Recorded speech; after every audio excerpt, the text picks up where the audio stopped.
Ladies and gentlemen, thank you for tuning back into the DDT Method podcast. My name is Drew Donaldson, and this week I'm sitting down for a conversation with Justin Lovato. Justin Lovato has been in the coaching industry for a number of years now, having been a personal trainer for years at Gold's Gym Venice and an extremely successful online training and nutrition coach. He's moved into a deeper realm now, working on people with expanding their consciousness as well as general human movement and spirituality. Justin is an incredibly intelligent and deep individual, and on this podcast, we're going to go slightly beyond the basics of nutrition and exercise, and you're going to learn a lot that you can implement into your daily training and your routines to expand yourself, not only as an athlete, but as a human being. Ladies and gentlemen, this is the DDT Method podcast with Justin Lovato.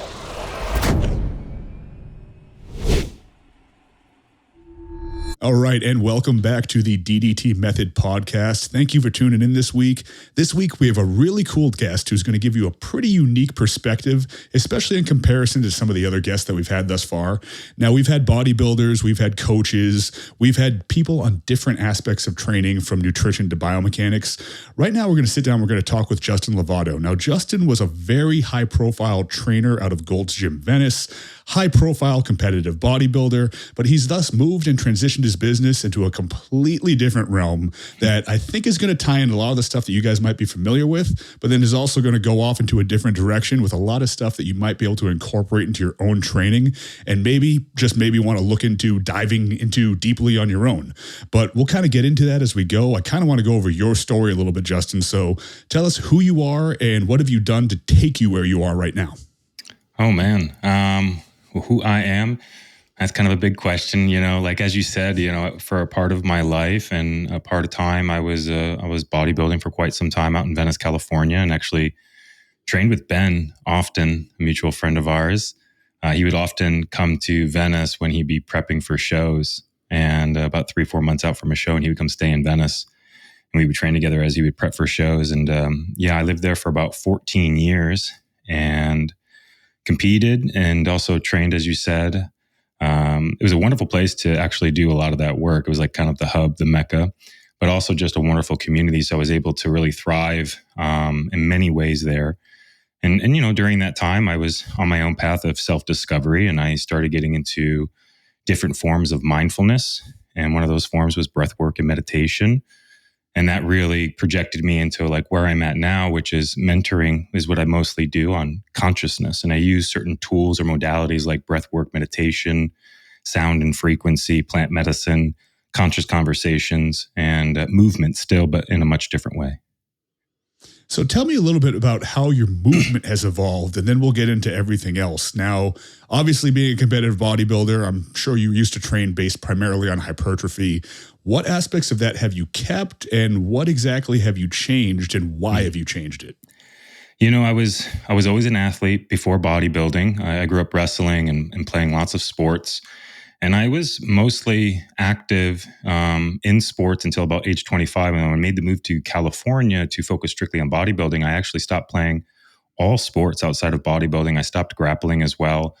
And towards the end of my bodybuilding career, which was around like probably 31, 32 years old, I did start getting kind of injured during my lifts and what have you. And I started seeing a lot of imbalances from the conventional training, bodybuilding training. And so that inspired me to kind of start playing with athleticism again and different movements. And, it started very simply out back of my house and back in Venice when I was just kind of, moving with sledgehammers and what have you. Now, most what people see are like the maces and whatnot. And then I was playing with some kettlebell stuff, but it was very still basic conventional movements, like a goblet squat or a kettlebell swing. I wasn't doing anything too crazy. And then once I moved to Texas, I really started looking at unconventional training, and I started realizing the importance of functional patterns and moving unilaterally. And I noticed as I continued down that path, a lot of the aches and pains that I gained during bodybuilding days and a lot of the imbalances or injuries that I carried were just simply going away with these types of movements. And that's mostly the type of training I do now. It's a lot of kettlebell work, a lot of mace work, a lot of landmine work as well. And I still do some conventional movements, but even with my pressing, I never press simultaneously anymore. Everything's alternating unilateral. Even with squats, it's usually like reverse lunging and like in depth to hit some form of squat, or like holding a sandbag on one shoulder, so I'm slightly turned through my body and stuff like that. And I noticed that one, I am incredibly much, so much stronger in these little pockets of my body that I never even knew existed. Usually because I was just using machines all the time too, back in my bodybuilding days, and now everything is like just being embraced and held. And it's been a big shift. I really enjoy the way I train now, but mostly it's just like it's removed all injuries and it's allowed me to really keep moving forward with my training. The intensity is still there, and it's a bit more fun.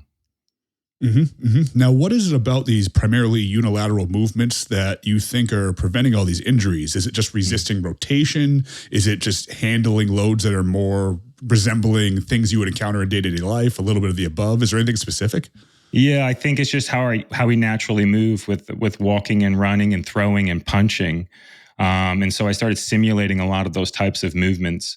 Like I said, I was a big athlete, so I played a lot of baseball and stuff like that. So I started actually like mimicking throwing movements with like kettlebells and stuff like that, and even just using simple cable machines. And then I actually saw how it correlated with a lot of like what's coming out now with like the functional patterns and what have you. So I knew I was onto something, and I saw how it was directly correlated to like actually getting rid of the aches and pains and healing these injuries that I acquired during bodybuilding. One is just, it felt more natural. And I just noticed the difference. I didn't really get into the science of it per se. I just kind of went through it, and then I saw direct results pretty fast, to be honest. Like aches and pains in my knees went away. My shoulders, I used to have problems with my shoulders. There was actually an imbalance for quite some time that kept coming up just from the training. I was always getting types of pulls too, with heavier weight. And then just switching to unilateral movements, I'm able to actually push the same amount of weight, no shoulder pain. And I actually try to move a little bit more naturally, not as strict as I used to be. I used to be so incredibly strict with my movements. And now I'm like, when I'm pressing, I'm completely like turning, finding the engagements in my core, finding the engagements in my lats, and then pushing through. It's just been such a difference with how my body feels, also how it looks. And just injury free. It's fantastic to be injury free, I must say. I'm sure it is too. And especially I noticed in the past couple of years as I creep up to 40, little things are going to take a lot longer to heal. So I have to be much more attentive to just not causing little things to begin with. And this type of training, I've been slowly incorporating a little bit more and more. I recently built a garage out of my gym. Built a gym out of my garage, I should say. And I started putting in your basic stuff like landmine setup, lots of kettlebells, chains, battle ropes. And the more I do that, the more the other stuff that I'm still doing hurts less and less. So I really think there is something there. But one cool thing to take away is, and I mentioned before we actually started recording, like I followed your brand for a long time. Back when you were doing shows and competing, I remember, I think it was like the Frigno Legacy was a huge show that you did really well in at one point. And you were a big guy, and you're still a big guy. So it's not like you stopped doing bodybuilding training and you lost all your gains, bro, or whatever people want to say. Like, you still maintain pretty good size. Have you lost a lot of weight? Are you just moving better? Because you still look huge. Yeah, well, I think it's good to point out that just naturally I'm a very large person. Like before I even got on any sauce when I was like 25, 26, I was already 245 pounds as a natural. So I was a really, really big natural, just a natural person. I'm 230 right now without really focusing on any type of structure around food, not trying to be big in any capacity. I don't weigh myself. I don't, it's just, I'm naturally a very large person. So I think that's important to point out. And when I try to get big, I could probably put on another 10 or 15 pounds right now if I really wanted to try to put on size. I was a lot bigger. I mean, I got as big as 298 when I was like off season prepping. And then I competed at the Ferrigno right around like 254, maybe 256. I could have been tighter, of course, but that's where I was around that time. So my natural weight's right around 230, and I'm able to keep all the size, to be honest, where I'm at now with pretty minimal food. I only eat twice a day right now. I fast each and every morning till about 3:00. And that meal is usually just eggs with some honey, some raw honey after that. And if I'm feeling kind of hungry, I'll throw some rice in there. And then in the evening, it's just usually beef or steak with like potatoes. And that's about it. And I cook everything in butter. So those are like my two staple meals that I have each and every day. I do graze and snack on things like blueberries and raspberries and blackberries all day long. So my diet is mostly regenerative for the most part. I don't eat any type of seed oil, what have you. Everything's organic, everything's regenerative. I really do pay attention to that per se. And then, it's actually simplified. Everything is just more simple when it comes to my food.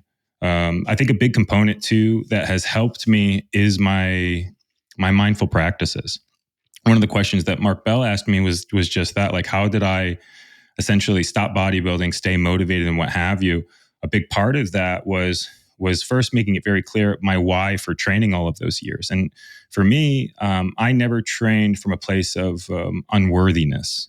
Many individuals get into the industry to be enough. They want to be big and strong to eventually be worthy or enough as a person. And for me, that was just never the case. I really just loved competing. I really just loved training. I didn't identify as a bodybuilder either. So when I decided to like kind of remove myself off the gear as well, it was a really simple process for me. It was like exciting. I think a lot of times when guys are most of the time coming off or maybe shifting from bodybuilding, it's a bit harder because they identify with the sport, and they also don't want to come off.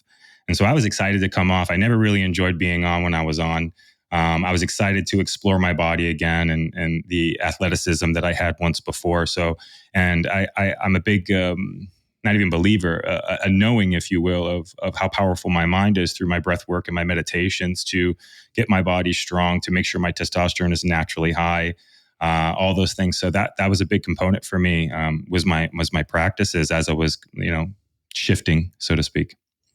Now, during this kind of transitional period from being a practicing bodybuilder into just making these decisions for your long-term health and just to feel good and really just be connected with everything, what type of hurdles did you face? Because it sounds like you had a pretty good grasp on the mental. Was there anything physical or physiological from coming off of years of using stuff for competitive purposes to actually starting up those natural levels? What type of hurdles did you face in that regard? I think because I was so lazy with my injections. I hated doing it. So like when I really was coming off everything by right around age 30, I would say. And I just was running the TRT. And then I would get lazy even with that. Like I was doing something every week and then it would turn into every 10 days. And then I was doing something every 2 weeks. And then I'll just do a half a cc and then doing that every 10 days to 2 weeks. And then I was like, I don't think this is even beyond this. I literally just stopped taking it. I just stopped taking it. So it was like a gradual taper, I would say, over that period. And I got off all things at 36. So I got off a long time ago, maybe 5-6 years ago now. This will be the 6th year that I've been off everything. So I got off around 36, maybe 37. But yeah, I just kind of stopped taking it. But like I said, I can't express enough the component of breath work and meditation, which allowed me to kind of like connect with my body, speak to my body. And I think that played a big role. Also, I didn't actually hit any hurdles, to be honest, like no libido hurdles either. I was curious about that for a little bit, but I actually didn't give it any attention. I wasn't worried about it. And I think that also played a role. I think a big part of it too was, like I mentioned before, me coming off, I was very excited. And so not only did I end up, when I came off, I trained harder. When I came off, I ate cleaner. When I came off, I meditated even more. So I did all these things as I was coming off, and it was done with, like, again, love for myself, excitement for myself. I wasn't worried about anything. I didn't lead with any type of fear. And I think that plays a big component. I think, like I said, I think a lot of guys that come off, they don't want to come off. They're afraid to come off. Their food probably isn't as sharp as mine. They're not probably meditating and breathing each and every day. They probably fell back on their training as well. So I think that has a lot to do with these things. And so I just didn't actually have any lulls. Until this day, I haven't had any lulls when it comes to my training. I've been able to just kind of blow right through. So I think all those things really played a significant role. I think fear is a big one that most people struggle with, and the identification with the sport and with that time in their life. And for me, that just didn't exist. I think that's a huge takeaway for anybody that's listening to this, Yeah. because there's so many people that identify with what they're doing, even if they've never competed a day in their life. If you identify as being the biggest guy in the room or being the gym rat or being the girl that gets all the attention for her body, when it comes time to kind of step into a different facet of your life, that can be really dangerous if all of your identity is encompassed in one thing. So it definitely sounds like not having that be the case from the beginning, that was your biggest strength going into it. But you did mention several times how this mindfulness and this breathwork practice really was like the key here. When did you start getting into that? Like, what was the first time in your bodybuilding career, maybe, or shortly thereafter, or as it was wrapping up, where you're like, all right, let me give some of this a shot. Let me give some of this wacky hippie stuff, as it might have been referred to at the time. Like, let me give it a shot because maybe it'll help me recover or get more jacked or whatnot. And then how did that grow and become such an integral part of your life? Yeah, it's funny. It's like as I was getting into psychedelics, things started coming up for me more. I wasn't a big reader. I'm not actually a very big consumer, to be honest. So when I was playing around with psychedelics, I would have these random downloads. And then I remember I couldn't tell you the age, it was probably early 30s. And I remember waking up one day and I'm like looking in the mirror and I like started taking some powerful breaths. I remember saying to Steph, my wife at the time, and I said, "Oh my God, it would be probably pretty smart if we just like breathed a lot, like just like really expanded our lungs. I think that would be kind of smart." I'm like, I'm not running a lot. So I'm not like, I'm thinking parts of my lungs are dormant. I'm thinking they haven't been expanded. So it came from, again, like a performance space at that time. I remember just kind of saying it out loud. And it took a couple more years for me to actually start doing breath work. But that's where I first started kind of thinking about breathing and the importance of breathing. And then one morning, I probably was around 36 years old, 35, 36. One morning, I just woke up and without any thought, I laid down on my floor. It was about 4:30 in the morning because I used to wake up at 3:30 to get ready for my day. It was like 4:30 in the morning. I randomly laid down and I started breathing. I just started breathing. And then for whatever reason, I would exhale and hold for a duration of time. And then I would inhale and hold my breath for a duration of time. And then I would do another round of breath. And that very first breath work, I had a powerful psychedelic experience, like a DMT experience. And it was very, very mystical. And I've had other experiences before that, but they were always on plant medicine, either mushrooms or DMT and stuff like that. So I was more so really surprised that I had like a full like DMT-like experience on the breath. And the fact that I laid down and did breath work, it wasn't prompted by anything but intuition. At that point, I never read about breath work, never even heard the term breath work. Never even heard it. I just found myself, and which was interesting is that I then got up from that breath work and I was like, damn, what the fuck was that about? And I went into my office at that time that I never used. And there was these books in my office that I never read. I don't even know where they came from. Steph at the time must have just had some books in there. I honestly was not reading in any capacity at this time. And I go up to all of these books and I grab one book out of there and it was actually Joe Dispenza, Becoming Supernatural. And up until this point, I had a lot of trouble reading and comprehension. It was mostly due to focus. I had a story within me that I was bad at reading and comprehension, but I soon realized it was just a focus thing. Because as soon as I grabbed the book, I sat down and I was able to read and comprehend everything.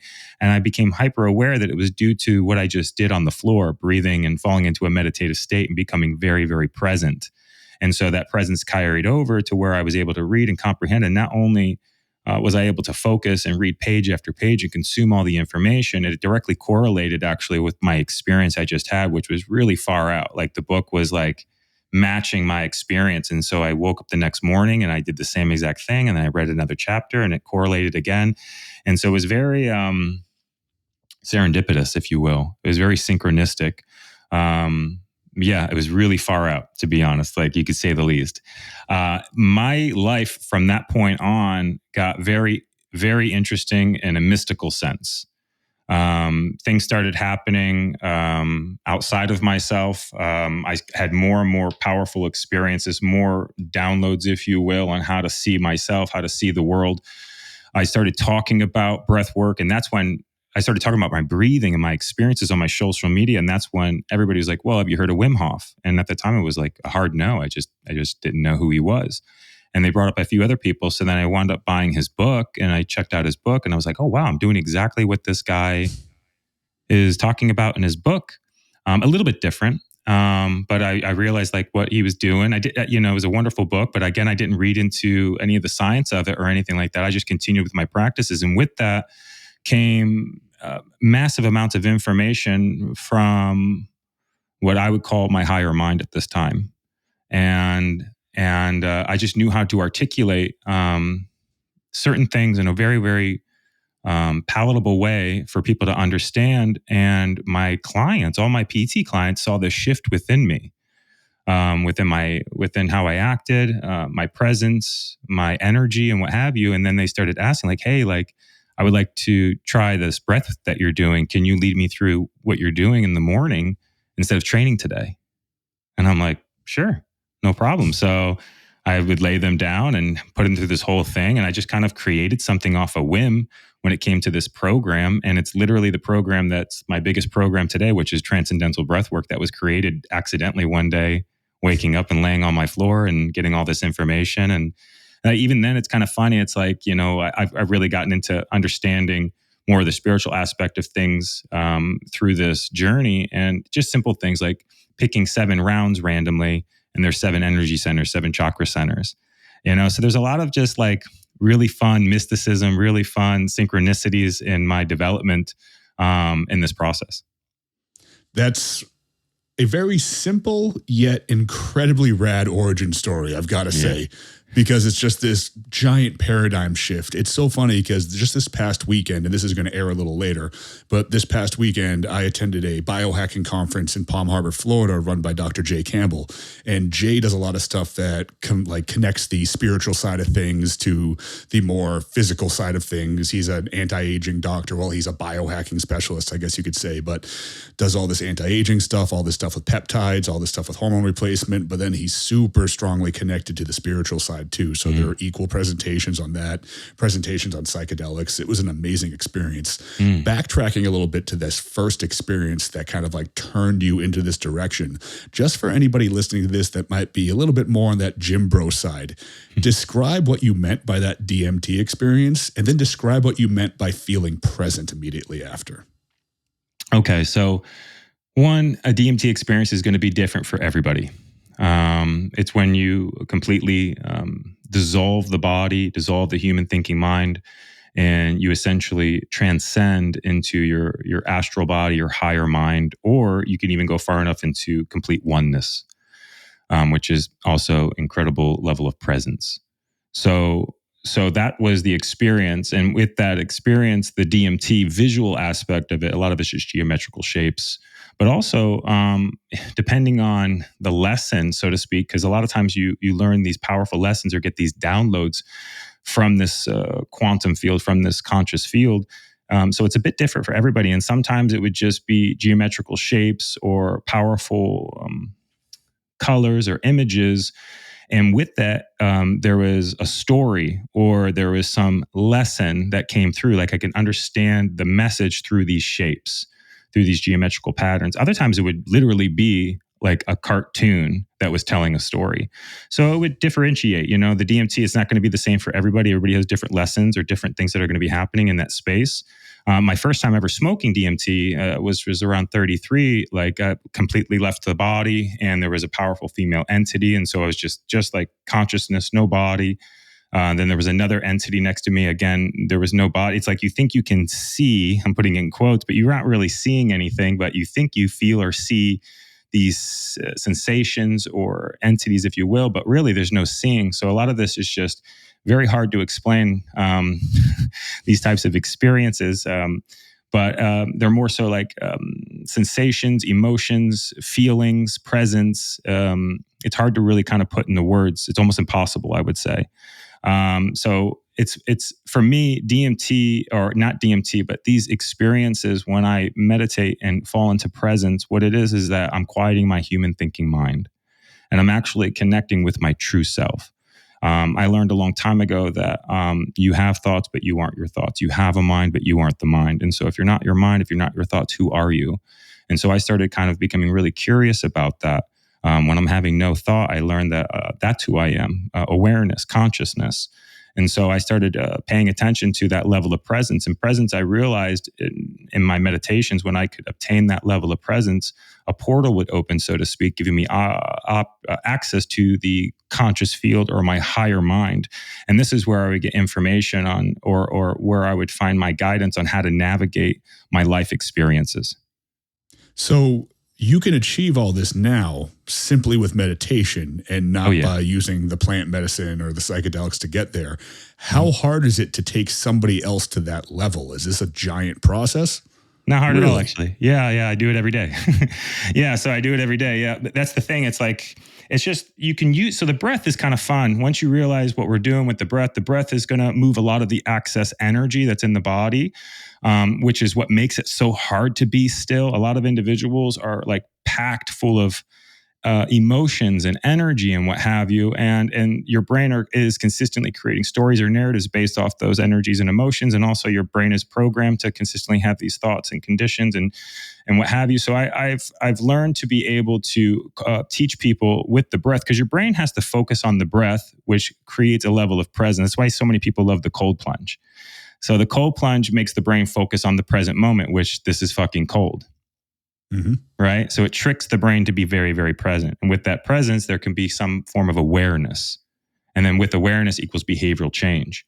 And so I can get people there. One, we can remove a lot of the excess, anxious energy around. Also, just the low vibrational energy from what we're consuming all day. So we can breathe that out, alchemize that energy out through the breath, and trick the brain to be very present by focusing on the breath. And then by the third or fourth or fifth round, the brain kind of goes completely quiet.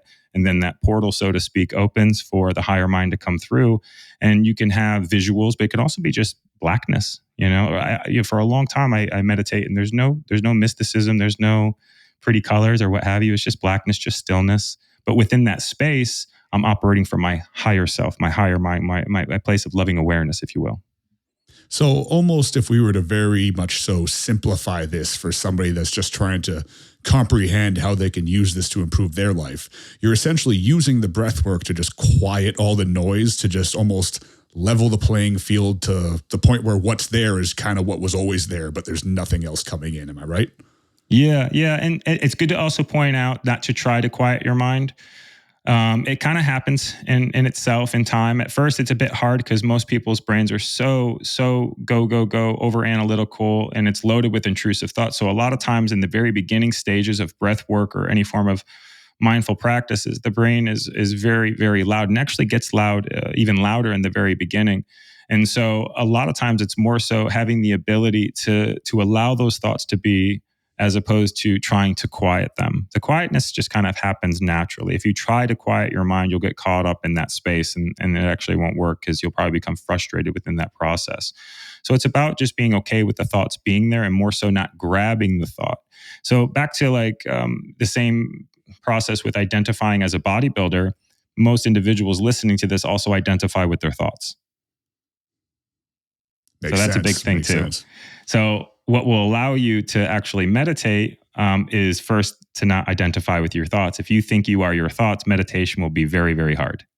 And it's also good to understand it's not about quieting your thoughts. It's about observing your thoughts. Meditation is just simply about being present with, or just being aware of what's happening in the present moment, observing what's happening in the present moment. And if that present moment, your brain is having thoughts, can you just simply observe it and let those thoughts go by without grabbing those thoughts and identifying with them? So how do you take, let's say, the average client that might be working with you at first in like just a physical capacity, works at a bank, works for a law firm, 9 to 5, not necessarily the most spiritual person in the world, but has this inherent interest that makes them open to it. How do you take that person and just silence the normal 9 to 5 and just create that conscious observer out of them? Like, how do you actually teach somebody to do that? Yeah, I would tell them to do my breathwork program or do breathwork with me, one of the two. So again, it's about just kind of setting the setting. If they were to take the program per se and just lay down, throw the headphones on and listen to the prompts, it's just them breathing. It's just literally them breathing. And with that, they're going to feel some powerful effects. They're going to feel the energy moving through them. And then they're going to be prompted to exhale and hold, and the mind's going to get a little bit quieter. And then they're going to inhale and hold, the mind's going to get a little bit quieter, and they're going to continue. And that mind's going to just get quieter and quieter as they also release a lot of the energy. The biggest part is that that again, it's the identification with the mind. And most people, when it's not even just the identification with the mind, it's the fact that most people's minds are incredibly cruel. That's the hardest part about getting people to sit down and meditate or sit down and breathe, is that most people's brains are consistently having thoughts of unworthiness or anxious thoughts of the unknown future. And so that's most people's realities. And then usually what they're doing all through the day is some form of escapism or coping mechanism from their mind, from their thoughts. And so that's why most individuals don't even attempt to meditate, because when they just sit and do nothing, their brain is so mean. It's saying so many cruel things that it's a really hard situation to kind of sit there and do that, especially if you identify with those thoughts. So the first thing is having a conversation with the individual about letting them understand that you have a mind, but you aren't the mind, that you have thoughts, but you aren't your thoughts. And that is a huge, huge shift in awareness for, I would say, 99% of the public. That's huge. That's so big. Everybody's walking around identifying with their thoughts, identifying with their experiences, identifying with their title, identifying with their body. And so that's a fun question, and that's usually what I kind of get into when I'm meeting with new clients as I take them on, as I go, hey, like, who are you? And everybody usually gives me their name. And Bob Proctor does this whole thing. Have you ever seen Bob Proctor talk about this? He does this wonderful thing. Have you ever heard of Bob Proctor? I've heard of the name before, yes. Yeah, he's a legend. He's a legend on consciousness. But basically, he goes through this whole thing. He asks them what their name. He's like, oh, but if you had a different name, you would still be there. So clearly, you're not your name. And he goes, then, well, then who are you? And then normally people are like, oh, well, I'm a teacher or I'm a police officer. And it's like, well, you were there before you were a teacher or a police officer or a mother or a father. So clearly, you're not profession or title. So then who are you? And then they usually list their experiences. Oh, I grew up in New York. I went to California. I have brown hair. Or not that's the body. But then you're like, well, if you grew up somewhere else and had different experiences, you would still be there. And then the next thing that usually people do is they list their body. And it's like, well, you were there when you were 4 years old, barely 4 feet tall. So clearly you're not your body. So then who are you? And that's a huge shift for a lot of people. They don't even know what to think about that. They're like, wow, I never thought about that. I'm like, yeah, isn't that interesting? It's like you're peeling back the layers. Yeah. And so then you get into these harder questions, like, who do you think you really are? And they're like, fuck it, they don't even know. And some are like energy, or which is a brilliant answer, or a soul, if you will. And so then when we start playing with that kind of opens the door a little bit for them to maybe hold their thoughts a little bit differently, or see their thoughts a little bit differently, or become curious of who they are. Yeah. And so that's a huge shift, the losing the identification, or removing the identification with the false self, the ego mind. Now, the people that are coming to you and taking your program and working with you, are you getting the majority of people that just they want to be on the level that you are with this? Or are you getting like normal people that just are maybe dealing with some anxiety, and can it help everybody? Or is this something you have to be like all in on? No, it's most people that are coming to me are suffering. They're suffering tremendously. They're suffering from their mind. They're suffering from their past painful experiences, their trauma, which is stored stuck energy. Most Individuals are suffering because they don't know how to alchemize the energy in their body, their emotions, energy, emotion in their body, right? And so most individuals, when we're young, when we're kids, we're put in intense, scary experiences, and we didn't have the knowledge or the safe space to feel our emotions, our energy, emotion, without judgment or evaluation, and then release that energy in real time. We see it in nature all the time. Animal fight or flight, they shake it off, right? Because animals don't hold on to trauma. They don't have tumors or cancers in their bodies. It's very interesting stuff, right? So human beings over time, they're so afraid to express. They're so afraid, and they don't even have the knowledge to, that just stacks and stacks and stacks and stacks. And this energy becomes unbearable. So then we cope in many ways with our phones, with TV, with work, with relationships, with drugs, with alcohol, what have you. But we get to a breaking point, and then usually people jump on some type of medication at that time, and then that medication just gets raised and gets raised and gets raised, because they're actually still not doing anything with the energy, not doing anything with the trauma. And so this leads to immense suffering in the brain, which is interesting. Remember, everything is vibration too.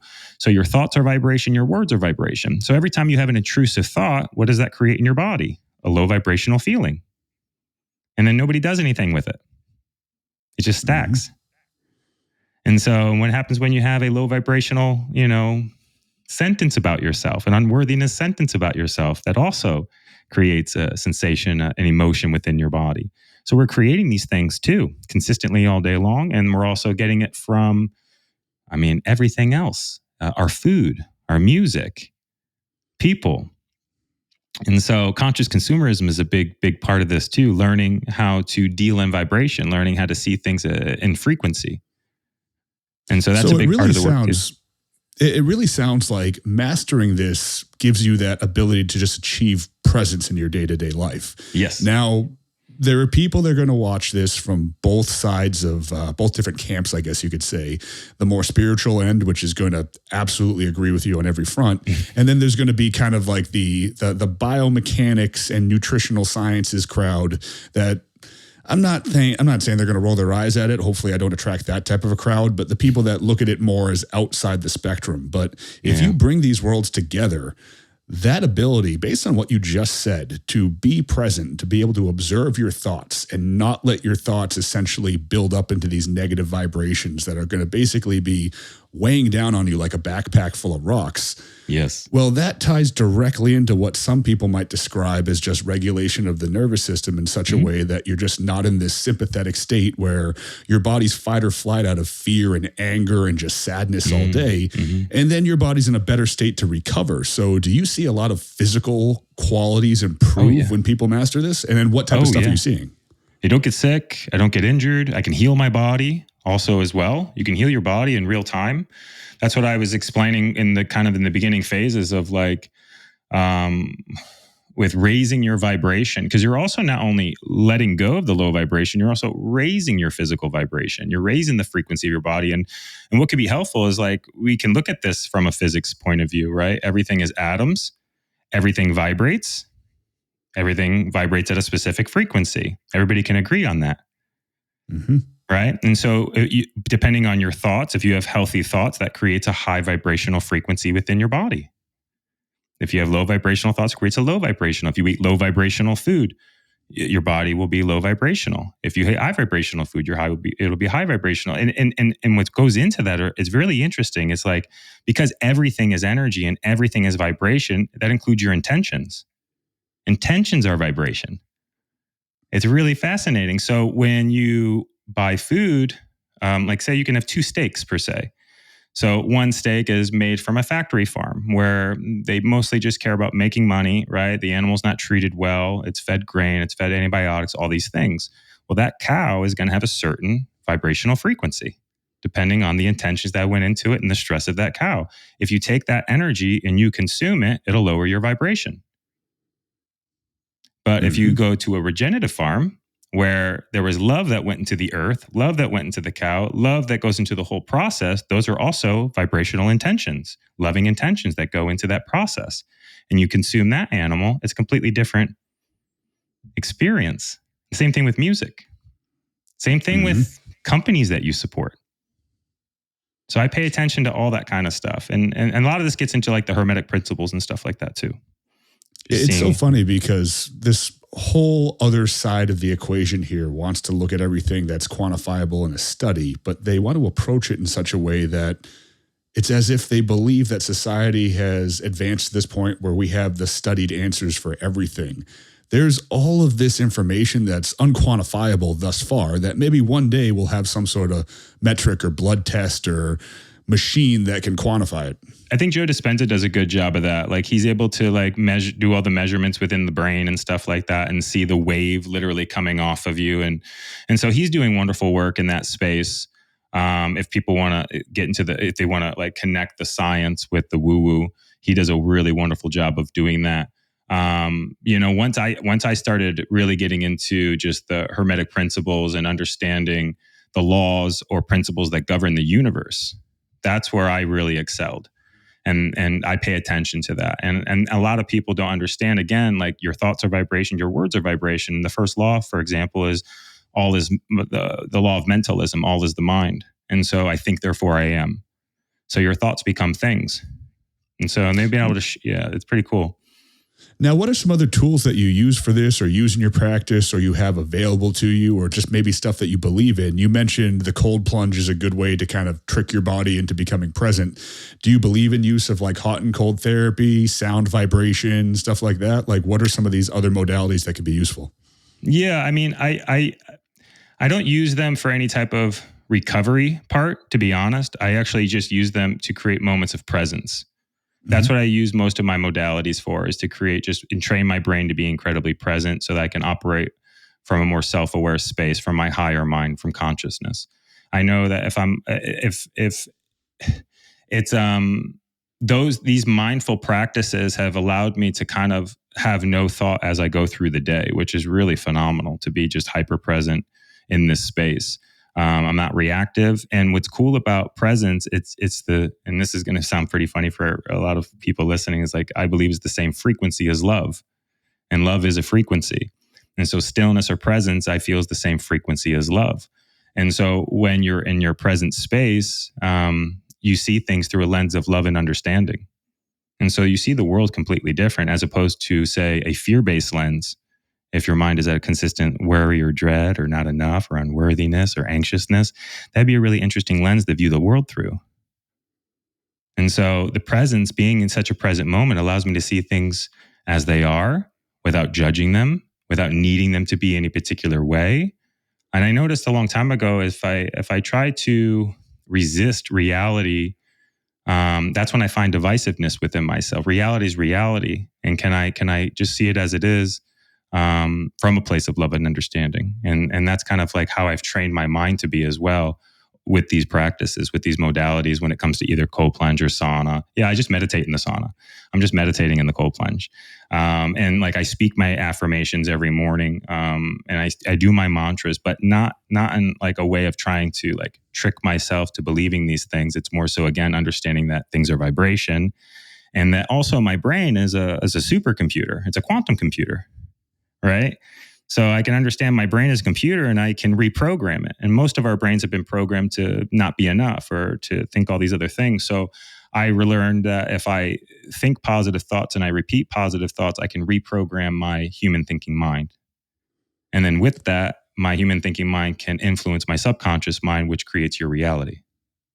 That's fantastic. It keeps bringing me back to this one quote, and I don't know if it's anybody that really did practice this to the level that you do, but it's that Bruce Lee quote that water can flow or it can crash. Be water, my friend. Yeah. And just, So funny again, you said becoming that conscious observer. So that's tattooed on my leg, actually. But just it's always been a quote that's been meaningful to me. And now it's almost taking on a deeper meaning because I never looked at it to this level. So that's really cool. That's a big takeaway for me on this. Now, as somebody that's really like, and I don't know if anybody ever reaches true mastery in this because it seems like you can always just continue to level up. You can. It's always a continuation. But as somebody that's achieved a level of this that many other people can only hope to achieve, walk me through your day. Like, how often are you practicing these things? What are little things that you do to continue to solidify and grow within this field? Wonderful. So that's actually a big part of what I help people with, is understanding the importance of beingness and becomingness. Most of, especially Western society, is all focused on the grind, becomingness. Most people are waking up, they're immediately grabbing some form of stimulation, falling into a reactive state, and they're kind of going through their day, just completely geeked out of their mind on stimulation and dopamine. And so I learned very quickly, like, I should start my mornings with mindful practices, beingness. And I created a wonderful life for myself with this type of layout, if you will. So I wake up at 4:30, still early, but I don't start work until 9. I don't start any type of work until 9. So I have 4.5 hours of beingness every single morning. Every single morning. So I wake up at 4:30. I connect with my dogs right away, take them outside, do a little bit of grounding, not too much, but just a little bit of grounding. But again, just being with my dogs in that space. I don't touch my phone in any regard. I then have my affirmations and my mantras written on my fridge so I can see them every day. I walk by them every day. They're out in the open for me to see. And then I speak about 3 or 4 different lengthy affirmations and about maybe 3 or 4 different mantras quite a few times. And again, I'm speaking this knowing how the universe works, essentially, the laws or the principles. So again, I'm speaking these things, connecting with my mind, connecting with my subconscious. After I do that, I go up to my meditation room. I do a little prayer. I love you, God. I thank you, God. And then I do a reflection on the prior day, which is incredibly important. I do a daily reflection on the prior day. And what I focus on is essentially where I missed the mark. And when did I fall into fear? And then where did I fall into judgment? And then where did I seek too much pleasure? And so I focus on those three things. And not to create any guilt or shame, because that's what usually most people fall into. I become curious as to why those things happen, and it's directly correlated to my behaviors. Make sense? Yeah. So then I can be like, okay, the reason why I fell into anger wasn't because of my dog doing X, Y, and Z. It's because actually I slept in. I didn't honor my practice. I found myself rushing, and I'm rushing him on the walk, and then I become impatient, and then I get angry with my dog. Something like that. Right. So I could see that it's like at my fault. And it's like, all right, well, why didn't you get up on time? Like, oh, well, you didn't go to bed at the time you wanted to because you were on your phone too much. Right. So I just take accountability with that reflection. It's very powerful. I recommend everybody do that, a daily reflection. I do mine in the morning. After that, I set the intention for the breath work. One of the intentions that I always say is I would like to clean my body from any energy that does not serve me. I would like to release my body from any energy that does not serve me. I would like to also send love out into the world, and to be a light for anybody that's seeking help or guidance. I'm here to be of service. So it's that type of prayer. I then lay down and I'll do my full 1 hour transcendental breath work. I literally do my own program. Yeah, it's pretty cool. I put my own thing on. And that's about 40 minutes of breaths, breathing with holds throughout, and then about a 20-minute meditation of just stillness or nothingness. After that, it's now 6 o'clock. I go downstairs and I usually do about 30 minutes of yoga or some form of movement. That brings me to about 6:30. Then after that, I go on the cold plunge. Again, just keeping that hyper presence. And this allows me to get amazing downloads to kind of speak on the things that I'm talking about. Because that's what I've noticed. That's kind of what it allows me to do so well are these practices. And so when I'm answering these types of questions, I can articulate it in such a way. And after that, I go for an hour walk with the dogs, and that brings me to about 8 o'clock. And that's when I'll get into some creative writing, also mixed with a little bit of reading from some conscious literature. And that will inspire usually like my morning post that I'm going to share on my social media. And then I get on my first mentor call at 9 o'clock. And I do calls for 3 hours, 9, 10, 11. And then I do a 3.5 hour break where I go into beingness. And this is where I go train. And then I also do more sauna, more cold plunge at the end of my training. I then come home and I have my first meal around 3 o'clock. And then I jump back into calls from 3:30, 4:30 to 5:30. I end at 6:30. And then I go back into more beingness, which is spending time with my woman, my dogs, cooking dinner together, going on walks, bike rides, playing music, what have you, to be in bed by 9:30 to repeat the process. That actually sounds like the perfect day, to be quite honest with you. Yeah. And the way that it's all built out, it's incorporating your daily practices, obviously. It's solidifying your growth within your field. It's running your business. And it's leaving that, what you would refer to as like family time with your dogs, time with your woman, stuff like that. So I would like everybody watching this to pay very close attention to those little things that you could have it all, do it all, be it all, and still be able to progress and grow. And that's the perfect example. It's just giving these things priority and then building your life around it. So be it something specifically in this field or something that might be a little bit different, but focusing on what we're talking about, this is something that is huge, that can be life-changing for countless people. And I'm sure you've seen it firsthand from your day-to-day practices. So if somebody were to just do a fraction of this, they could still transcend their current existence, really, and start to take these steps to become a whole different person. That's fantastic. Tell me a little bit about your course. Can anybody take it? It's remote, it's online. You said they can just listen to it. How much of a commitment does that take? Is it something people are doing it every day? Like, walk me through that a little bit.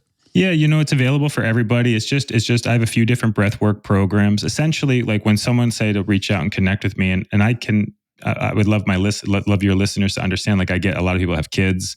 A lot of people are working these crazy hours and what have you. So they're like 4.5 hours in the morning, 3.5 hours in the afternoon. Like, this isn't realistic. And so this is actually a very common thing for most people when they come through and work with me. So it's about just kind of creating a base and starting small and giving yourself some practical time in the morning. And that might only be, an hour. But I think when we really look at like our behaviors and what's not allowing us to go to bed on time, because that's usually the case. It's like, hey, like, what's your morning like? And they tell me their mornings and they're like, oh, I'm sleeping till this time. And then I get up and then I do this thing and I have this coffee and I go like, okay, cool. Well, all right. Well, your morning routine's kind of smushed. Like, what time are you going to bed? And then I go in bed to a certain time. Like, okay, well, are you looking at your phone like all the way to the time you put it up? And they're like, yeah. So they're like looking at their phone. They're not having any type of night ritual. So that's the first thing I kind of connect with them. Like, hey, let's create a night ritual. So that what time do you need to be in bed so you can wake up at this time so you can do these wonderful morning practices so you can start honoring yourself. So you actually start making change, because right now their life is they're just kind of going through the motions of life. They're just reacting to life. That's what most people are doing. They're reacting to life. And so it's like bringing that just awareness into their field. And most of them aren't aware of coming home from work and discharging the energy from the work day, and going out and putting their feet on the grass and asking their body to give it to the earth. You know what I mean? Like, I release this stuff for the day so they can actually be present with their family. And then they're aware of their phone and they're not checking out and they're focusing on connecting. Most people check out when they come home. They're tired from their work day. They don't discharge their energy. They're probably eating shitty food, low vibrational food through the day. They come home and they just go on their phone or they watch TV. They're not connecting. They're not being present. And so those are the things that I would nip in the butt. Like, get away from the TV, get away from looking at your phone, get away from processed foods, pay attention, put some frequency music on, go outside and get some sun, go watch the sunset, pick different things so that you can start getting yourself relaxed and ready for bed so that you can be in bed by a decent time. So you can start waking up and doing these things so you can start shifting your entire life. And so that's what I mostly focus on, is like creating their schedule or their rituals, first starting in the evening. So then we can kind of start the morning and then we can start carving it out. And most people, it's like, all right, I can wake up. I could speak my affirmations. I have them write up their affirmations and their mantras of their desires in their life, right? Put that on the fridge. Let's write these up. And I send them mine so they have something to kind of piggyback off of. And they only have 15 minutes in the first few months or 30 minutes. But then as they start shifting, everything else starts shifting. Like, everything else starts really, truly shifting, and they get more time or they get different opportunities. The universal law of attraction is very real. The universe definitely mirrors you, and it's going to give what you put out. The law of correspondence, which is the second law or principle. What you vibrate at is what you attract. Mm-hmm. Right? And again, we're made up of atoms vibrating at a specific frequency. So if you're of a low frequency and you also have low vibrational thoughts, that's going to be your reality. Your thoughts and your beliefs are your reality. Very true. I could not have said that better myself. Justin, this is all so fantastic. Where's the best place for people to get a hold of you to like dig in a little bit deeper and find more information on your courses, your programs, working with you? Like, how do we deep dive into this more? How do we find you? Check out the website, nirvanamindbodysoul.com. You can check out the website. You'll find me there with a few other coaches as well. I have essentially a few different ways you can do this work. We have a wonderful community called Nirvana Nation, and I made that really, really affordable so that all walks of life can really start this work. Most people, it's a financial thing. A lot of times hiring a mentor is not always like in the cards. So I wanted to create a community for like-minded individuals kind of doing this work. We're around like 241 members, all doing this wonderful work, and they get access to all of my programs, all of the breathwork programs, also the training programs as well. But they get access to these programs, and I actually do 2 live virtual sessions every month on the microphone right here, and I guide as many people that want to come through and show up within the community for breathwork and meditation. That, like, if anybody wants to really just come and see what happens when you quiet your mind, that's what we call an awakening, if you will. And many people have these awakening experiences, but they're not aware of it when it usually happens. It's a sense of peace that they've never felt, and then that usually leaves in a short period of time because they don't make any behavioral changes. So they go back to where they were. And then so like when we really get like most people, when they first do a powerful breathwork session, they're just like, wow, I've never had no thought.